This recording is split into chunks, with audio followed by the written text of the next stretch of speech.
Welcome back, everybody, to another episode of On Leather. No, Bat. What's it called? Jump on the Bat-Wagon. Plot device.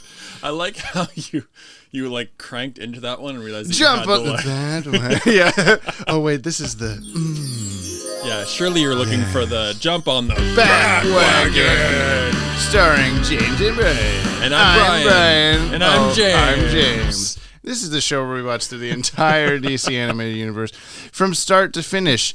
Last chance HP services and repair parts may no longer be available for your PC as of 12/30/2020. Thank you for your loyalty. Did you just get a pop-up in the middle of your script reading? Were you reading the script? No, you weren't. You have that memorized. This is the show where we watch through the entire DC animated universe from start to finish in the controversial Airdate order. To experience these shows the way human beings experienced them in the far-off days of the 1990s. It was so long ago. So long ago. So long. It was when I was born in the 1990s. That was like 10 years ago. Brian here has never seen any of the DCAU. I've seen 6 episodes. Besides what we've watched so far, yes. Whilst I am what some might call a DCAU king, master. I don't think anybody would call you that. I call me that. I don't think anybody whose opinion matters would call you that. Ooh. What are we watching this week? We're watching Joker. I'm going to just sidestep that one. We're watching Joker's Favor. Yes. This is aired Friday, September 11th, 1990, 2001. No, 4:30 p.m. Fox Kids. This is the 22nd produced episode, the 7th aired. Why do they keep doing this? Yeah, I don't know. This one's written by Paul Dini. Okay. Directed by Boyd Kirkland, who was also the director of the last episode we watched. And he said that episode was like one of his favorite episodes. Oh, no. Music by Shirley Walker, who's the main composer on this. Animation is by Dong Yang Animation Company. This is a new one. We haven't had any of them animated by this one yet. Looking forward to it. So, yeah, you predicted last time. First, you predicted this would be Batman's origin story all over again, even though we haven't had that yet. But then what was your actual thing? Oh, the Joker was going to do a zany prank or something. And he's going to like double down. It's not what you thought it was. It's going to be like the 1990s Batman movie where he's like, free money. And then he's like, there's gas in the balloon. What's the favor? What's he doing? It's a favor. Oh, okay. I guess we'll see you guys in a little bit. Listener, we're going to watch the episode and we'll come back. Listener. Yeah. Thank you for being here. Yes, you're welcome. Um. Oh, by the way, don't listen. I put a note here. We said this. We tried to get this in every time, but I forget it every time. Do not listen to this unless you've watched the episode. Don't spoil this for yourself. Spoiler alert. By listening to us talk about it. Like, go watch. If you don't have to watch it right before this, but at least have watched it before. This sound is our sound for spoiler alert. So if you've heard that ever, spoiler alert. We spoil so much. Okay, we'll see you in a little. Bye. Second pool. Wear it in good health, all remaining 59 seconds of it. Toodles.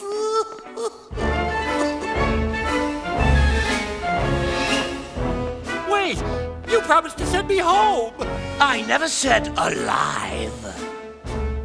You dirty evil. Sayonara, sucker!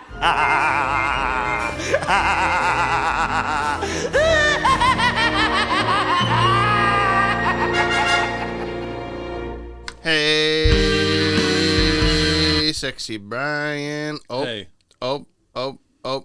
What's this episode about? Oh, we're just jumping straight in? Yeah, hi. Oh, hi. Wait, I wanted to do a thing. What was the thing you wanted to do? Can we start again in just a second? No. Okay. This is all going in. Is it? Oh! What are you doing? I'm destroying worlds, Jamie. Yeah, we're back. We're back! A Dinosaur Story. What? It's a movie called We're Back, A Dinosaur's Story. Why do you not have seen this this? information in your head? You've not seen that movie? No. It's good. Why? How? That's a good movie. Hey, what happened in this episode? Joker's favor. Joker's favor. I wasn't completely wrong. I suppose.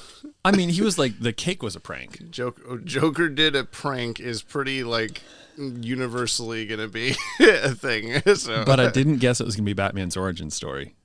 You did guess that. No, I never did that. Why would I do that? Why would I make such a terrible call? Synopsis of the show. It's not a terrible call. It's going to happen eventually, probably, I imagine. Sure it is. Oh, no. It's not going to, is it? I can see it in your eyes. Oh, no. You looked away. I don't know. Okay. The synopsis. Joker is, like, having a runabout. He kind of ends up, recruiting this dude to his team, kind of. Mm-hmm. Burp, big old burp. Burger's coming back to say hello. He ends up like kind of there's this dude who's just a regular Joe in society. Charlie Collins ends up getting recruited into the Joker's team to for some favor at some point in the future. Commissioner Gordon's being recognized with the Pellegrinos or whatever. Yeah, the Peregrinators Club. Peregrinators Club. Which is you were like, what the hell is that? And I have no idea. Yeah, we should Google that one. It might be some old timey kind of thing, like a Gotham thing. We don't know. Yeah, okay. Anyway, so the Peregrinators Club thing happens. Commissioner Gordon's being recognized. Joker thinks he should be recognized and decides to wheel in a big fucking cake with him in it. Are we swearing this podcast? I think I have a few times already. Oh, okay. This is for children. Okay, so Joker goes to blow everybody up, freeze them first and then blow them up. Batman saves the day but not because Mr. of Charlie. Freeze. It's like no, gas. You gas pauses them. Yeah, it's like a petrification gas, which has a very short shelf life. Yeah. And then Batman comes to save the day, and Charlie starts to lose it, and you think he's going to kill the Joker, and the Joker freaks out and is hilariously calling for Batman. That was probably my favorite part, where he's just like, Batman, save me! How long have you been standing there? And then everything is good by the end. That scene is a famously good Batman the Animated Series scene of just Joker begging for his life and hoping that Batman shows up to help him and stuff. I like how Charlie Collins also either knew that was a fake bomb or somehow rigged it to be a fake bomb. Yeah, neither that was of which a little seemed very plausible. Neither of those were plausible, but it was okay, they just needed to plot device that. Oh. We both plot device. Yes.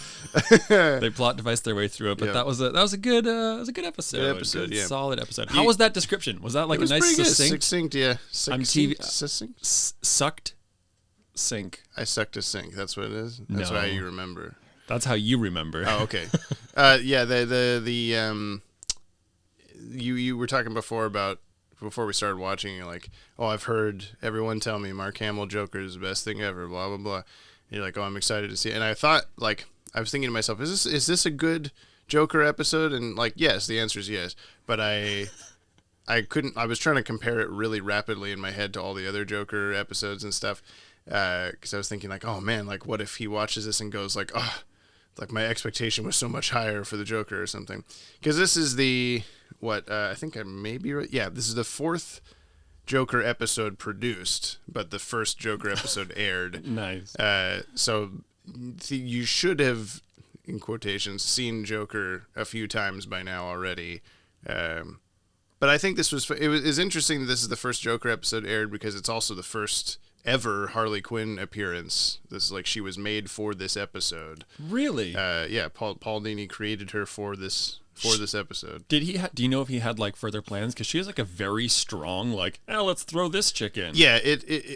I've always read that it was meant to be a one-time throwaway hench girl kind of a deal. Way. But that for whatever reason, they just loved Arlene Sorkin's performance and they loved the character and everybody responded really well to the character. And so from that, there's going to be a while before we see her again because they produce so many episodes at once here at the start. But then whenever she comes back, she just keeps coming back forever.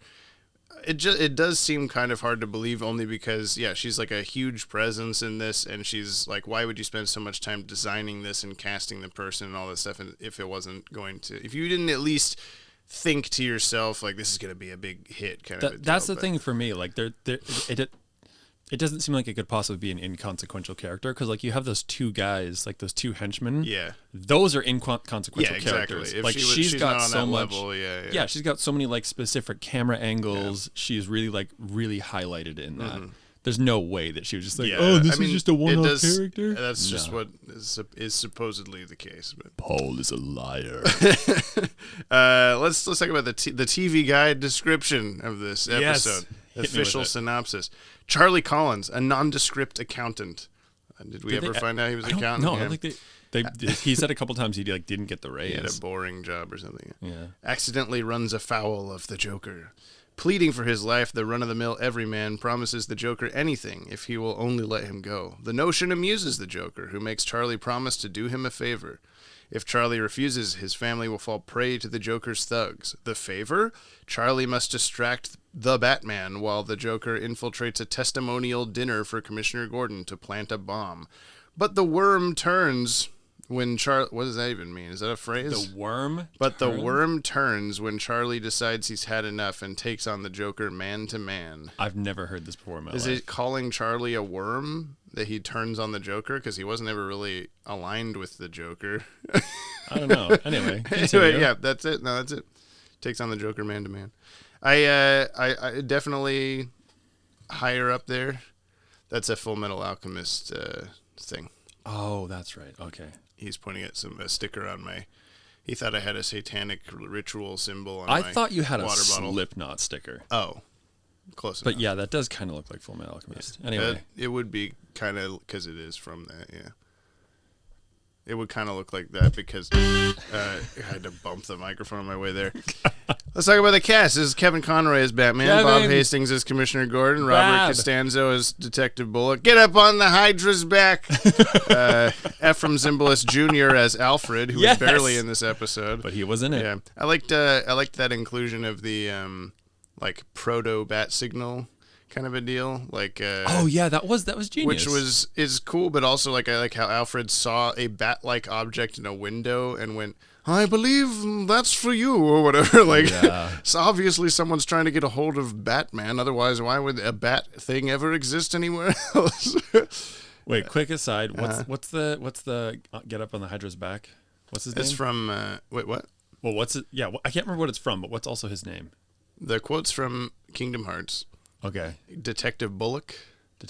You mean Two-Face? Two-Face, right. The whole episode you were saying like, oh, it's Two-Face about Harvey, the other Harvey. Listener, you should know that I'm really funny. Yeah. You also anyway. I just want to try to join you on that. Hopefully, like next episode he's in. When you say the name, I want to get up on the Hydra's back with you. I think that'd be a great fun. Jump on the Bat-Wagon.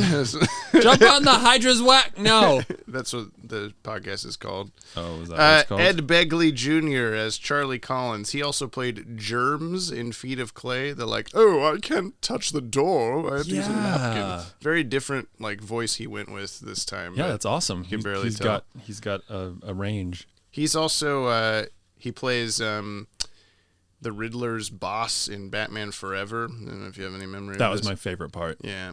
And he is, you've seen Pineapple Express? I think once. Yeah, the girl that Seth Rogen is dating, her dad is played by this guy. That's good for you, Jamie. Yeah. Mark Hamill as the Joker. Mark Hamill! He plays Sky Luke-Walker in War Stars. He's also the trickster on the 90s Flash show. And he voiced Hobgoblin on the Spider-Man animated series. Gobhoblin. Among thousands of other things, but those were interesting things. And we got Arlene Sorkin as Harley Quinn. I was going to write down I'm a fake fan for not knowing this just off the top of my head, but she was cast in this because she was on, I want to say some... like soap opera. She was on some daytime television show where she was wearing like a like jester kind of outfit for an episode. Like not anything really close to what she looks like as Harley Quinn, but just kind of like a split color domino mask tutu kind of a deal. And I guess Paul Dini saw that episode and then was like, oh, I have to create this character and cast her as the character and stuff like that. And then apparently that was the most genius idea ever because she's like the fourth most popular DC character after Batman, Superman, Wonder Woman. Damn. So, and it started here. Yeah, with this episode. Yeah. Wow. Cool. So yeah, first ever appearance of Harley Quinn. This is our first confirmation that DCAU Gotham is in New York State. You see that on Charlie Collins's license, which you also noted that he was born on St. Patrick's Day, which I did not know. I did not notice. I didn't catch the year though. I think it's like 1945 or something like that. Okay. His driver's license expires in 1995. I know that from Timeline Video stuff. Because it was like it's one of those things that like, hey, this is in the 90s, even though everybody goes like, no, it's not. It's whenever. It's present day, always. It's one of those things, you know. Yeah, so it sounds like that probably would have been like actually 90s because licenses aren't issued for 50 years from babies. My license expired 30 years ago. Yeah. Henshaw, we saw this, one of the thugs, he's holding a Tiny Toons magazine. You pointed this out. That was funny. Which a lot of the crew members on this show worked on Tiny Toons before this. So does that make Tiny Toons canon with Gotham? We'll see other things like that where like, oh, I guess that's a show inside this universe. If also, Yakko ever shows up in the show like eating something, I'd be so excited. Why would he be eating something? Which is the one that eats stuff? I think Wacko. Oh, Yakko's the thinker. We're probably wrong. I don't know. I'm sorry, listener. That's all the trivia I got for this. Good trivia. Yeah. What else can we say about this episode? It's a good Joker episode. It was really entertaining. Good art. Yeah. I was saying the animation company was a new one that we hadn't seen yet, but this one goes on to produce some of my favorite Lee drawn episodes. Mm-hmm. There's a lot of good like close-ups of Harley's face when she's in the police uniform and stuff that are like really on model and well done compared to what are you doing? Messing around. You had a bug in your ear? I don't even know. Okay. Compared to some of the other episodes that are like, I don't know, sloppier, I guess. This is one of the like more precisely drawn. I feel like I didn't pay attention to the music at all in this one. It was pretty good. I liked there was... Oh, actually the beginning. The music at the beginning was fantastic. Yeah, just a bunch of like tuba kind of like... Yeah, it's good. I've used that music in a couple of our videos for like just sillier moments and stuff. Yeah. And there was a good part where I haven't noticed it. I'm sure it's happened, but I haven't noticed this in any other episode we've watched yet, is like Harley is like kissing the air at the police officers as they're leaving, and there were like musical cues going burn yep, like right with her thing, as if like Shirley Walker like purposely timed it to that and stuff. Yeah, I haven't noticed that in anything else so far. So I think that's like a testament to like not just putting music whatever. It's like very thought out or whatever. And also gives more credence to her being like a more important character. Leader. Oh, if they're willing, if they're willing to like put her into just the one-time score. Yeah, right. There will be some interesting things that we'll call back to this episode later with Harley stuff. But it's a good, I guess, just kind of random introduction to her. There's not like they don't take time to be like, hey, dog walking around. They don't take time to be like, this is who this is, and this is how she got here, and this is her origin story, and this is the blah blah blah. Like she's just there, clackety clack clack clack clack clack. Lay down, Rosie. Come here. But people are talking. Lay down. It's okay. We're gonna. You know, everybody listening is gonna cling to Rosie and want to see what Rosie looks like. Oh, she's a looker. The podcast dog. Yeah, but what about Max? Podcast dog. Podcast dog. There's multiple podcast dogs. Rose, where do you place this on your top 10? Is this, let's see, your top 10 right now? You got number 6, It's Never Too Late. This is the one we watched last time with the mob bosses. Number 5, On Leather Wings. Number 4, Feet of Clay Part 1. Number 3, Cat in the Claw Part 1. Number 2, Feet of Clay Part 2. And number 1, Heart of Ice. Would you say this is your favorite of all of them so far? No, it didn't have the like emotional breadth of it all. Wait, so Heart of Ice. Take a look at them. Yeah, you can see them with your eyes. Visual. Yeah. You know what? I'm gonna give this number 3. I'm gonna bump down Cat in the Claw Part 1. Okay. And give this as my new number 3. Oh, whoops! You did that backwards. I did. You did that back. Jamie, do it right. Jamie. There we go. Jamie. Oh God.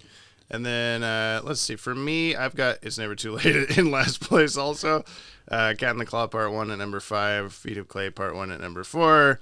Heart of Ice at number 3. Blasphemy. Feet of Clay Part 2 at number 2, and On Leather Wings at number 1. I don't think I like this episode any more than my top 3, so I'm gonna put it at number 4. I mean, that's respectable. Yeah, I'll write that in correctly after. It's not. This episode was not called Cutlers. Batman laughed in this. That was that, Kevin. We have to talk about that. I'm sure the directors told you to laugh there, but that was not worthy of a laugh. Yeah. They should have done the like, oh, what button is it? Nope. That's the one. What was the joke? Oh, the joke was just that the bomb wasn't a real bomb. Yeah. And Batman had the ha ha ha ha. Yeah. Great. Good job, Batman. You really sold that. Joker had a fun. The hell was this sticking out of my shirt? Joker had a fun, like trench coat hat kind of get up in a few scenes that you don't see on him as often. That's true. Like at the very beginning when he's like kind of in grinning. The car. Yeah. Oh, I was thinking about that with the opening scene. Was like, I forgot which car was gonna. I knew Joker was gonna wind up, sideswiping him and whatever, but I couldn't remember which car on the highway was gonna be his.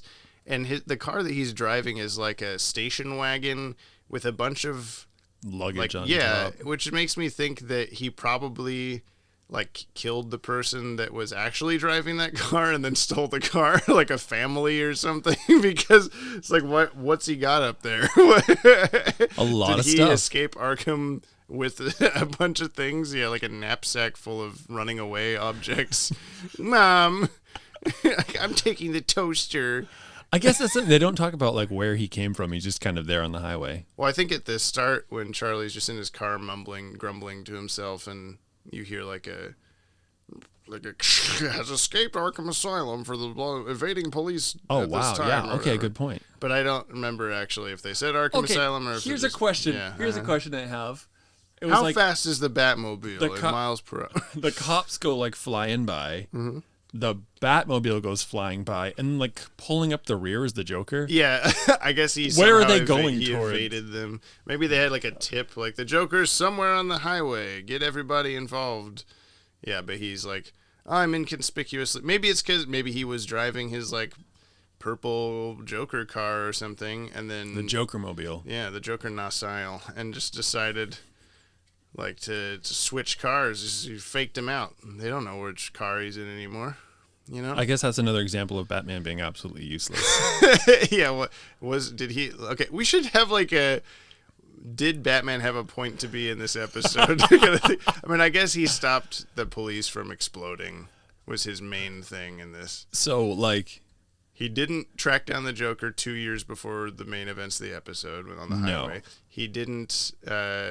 Defeat the Joker at the end. That was Charlie Collins. Yeah. And all he did was throw a bomb out of a window. He threw the bomb out of the window, and it like luckily landed on the Joker's van. Yeah. I thought that too. Like, okay, good idea, Batman. Shoot it up into the sky where nobody is. Yeah. But somehow he either shot it up into the sky and the grapple like let go of it and it perfectly fell onto the car and that exploded, or he somehow like, I've got trajectory mathematics in my brain, shot it up to where the whole hook and everything would land directly on the car. I don't think that could be, because like he didn't know that the Joker was even there. Yeah. Right? Like Bruce Wayne left the place. Damn it, I thought Joker was in his car. Yeah. I was trying to murder the Joker. Or it's like, I hope nobody's on the street right now. Don't walk near Joker's car. I'm dropping a bomb on it. Yeah. Oh, we didn't talk about the the like Egyptian pyramid recreation. That was for the pretty sake, weird. Yeah, it was like I didn't remember that. It was like for the sake of like, okay, it almost feels like a studio thing of like, yeah. So in this episode, can you make them fight in a Egyptian tomb with booby traps? What that has nothing to do with the rest of the episode. But just say that they recreated a pyramid perfectly. How would they know that? Would the people that went in to map out the pyramid when they have died from the poison-tipped arrows? I mean, yeah. To me, it seemed more this like Fox and Nickelodeon were like teaming up. They're like, okay, can you make a scene in the Batman cartoon where we just recreate Legends of the Hidden Temple? Yeah. You said that as soon as I didn't realize what they were walking into. I like looked down at my sandwich for like 2 seconds and looked back up, and Batman was having fire breathed onto him. I was like, are they still in the Peregrinators Club? What's going on? It's a really weird initiation. Yeah. You must stand in the dragon fire breath. Oh, fuck, he died. Well, I guess he's not a Peregrinator. Not part of the Peregrinators Club, man. Do we want to look that up? I don't have a phone nearby. It's too late. It's too late. There was also inside of there. Yeah, too late to apologize.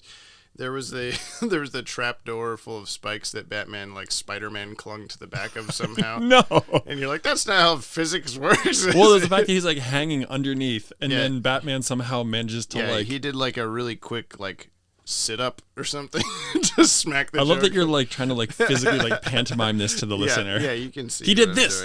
Batman did this. Batman was like and this, the thing did that. And the thing did it. Yeah. I like that. I was also like pantomiming. Peregrinators. Peregrine Falcon. Peregrinator. Is it really a thing? One who peregrinates. Okay, so one who travels about.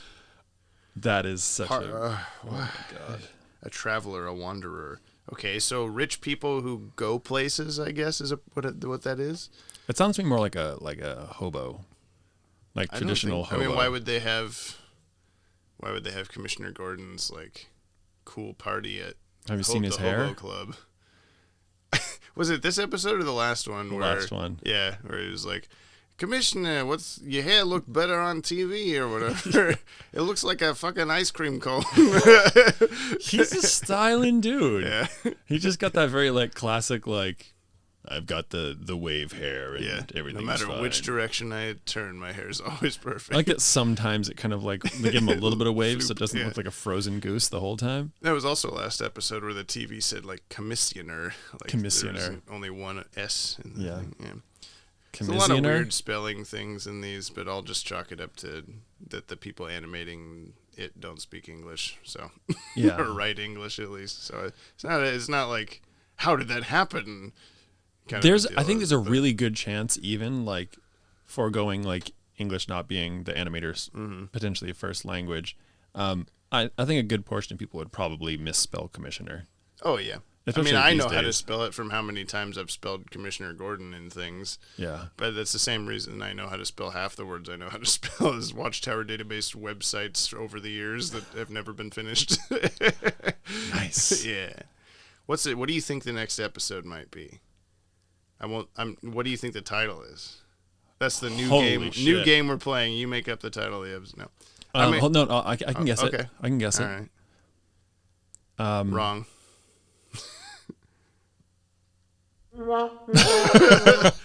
It's the Cat and the Claw Part 2, baby.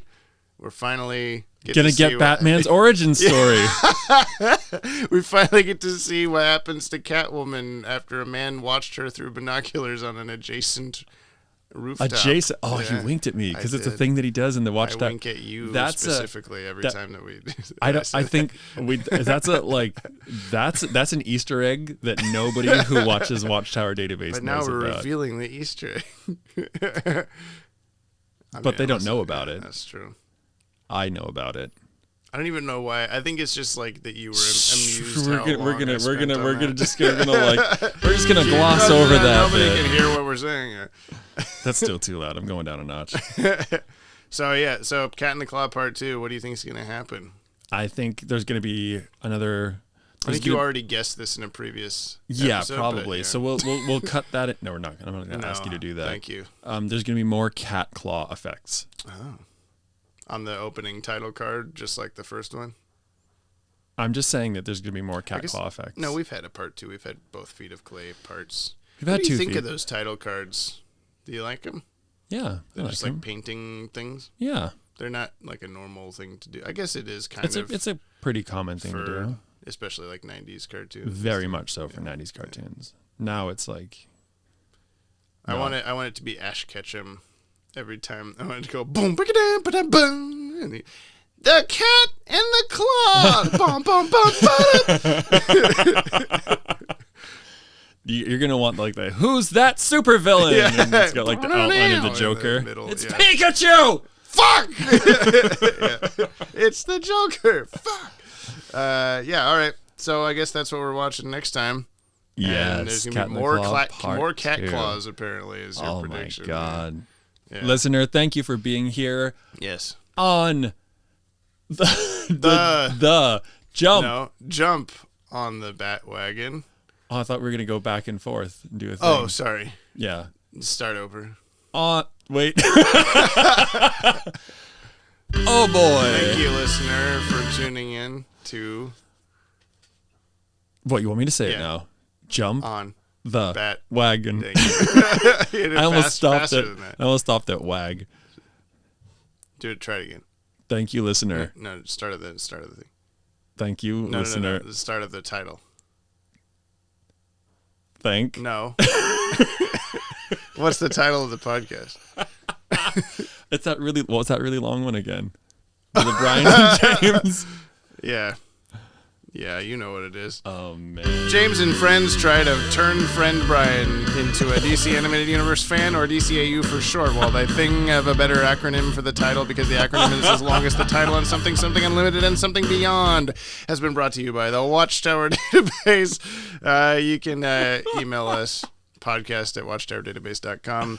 We'll talk about whatever you've emailed us several episodes from now, because this is our second recording session ever, and we're going to be on the 8th episode of the podcast next time. Yes. Which is also the 8th. So sorry for the delays. If you're like into this, like we totally want to hear about it. Maybe we can post about stuff on social and be a little more timely that way. Yeah. We're just recording in a very strange fashion. Did anybody? Oh no. What? I'm an idiot. I was just gonna ask if anybody wrote in from like the last block, but I realize that we haven't released any those of them yet. Yeah. We were going to. We don't know what website to use yet because we don't know what we're doing. We know that we're recording them though. That's true. Yeah, it is happening. But yeah, wow. Join us next time for Cat in the Claw Part 2. Cat in the Claw Part 2. We'll see you then. We'll see you then. We love you. We love you. This has been. We do love you. This has been. Jump on the Bat-Wagon. No, faster. We gotta do it. Jump on the Bat. I was like, wait, I say wagon, right? I say on and bat. Okay. Oh, okay. Jump on the Bat-Wagon. Now do it again. You start. No, I on and bat. That's okay. Jump on the Bat. I'm trying to do it really fast. Jump on the Bat-Wagon. Yeah, that's pretty good. No editing required, folks. See you next time. Bye. Bye. Home. I never thought that could sound so good. Wonder what Bonnie's making for dinner. Right now, anything that tastes great. Even meatloaf.